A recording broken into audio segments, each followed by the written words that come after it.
to talk about the war in Korea and the impact that civil rights had not only upon this war but upon American society soon after the war is Dr. Charles Kimbrough, a longtime activist in the National Association for the Advancement of Colored People. Dr. Kimbrough, let me welcome you to the show this morning. It's my privilege to be here with you, Dr. Haney. And to tell you how delighted, Dr. Kimbrough, we are to have you here this morning. As we said earlier, that you are a longtime activist in the National Association for the Advancement of Colored People.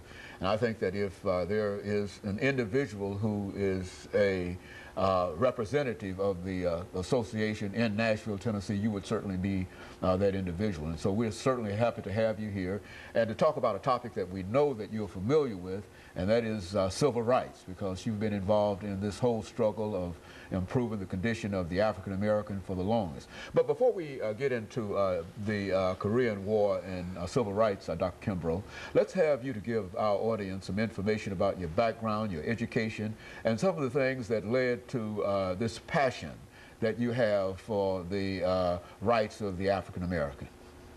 Well, Dr. Haney, I come from Giles County,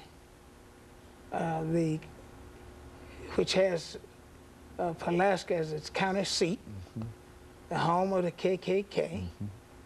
And with me, I guess the passion is kind of ingrained.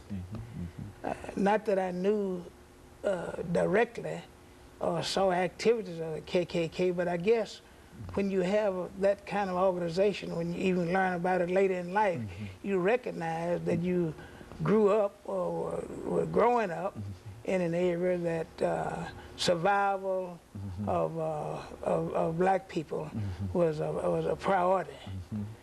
You didn't understand why you were told to do certain things, certain ways, not to say certain things, disregard certain behavioral pattern of white folk, for instance, but it becomes quite clear that your parents and the people that you grew up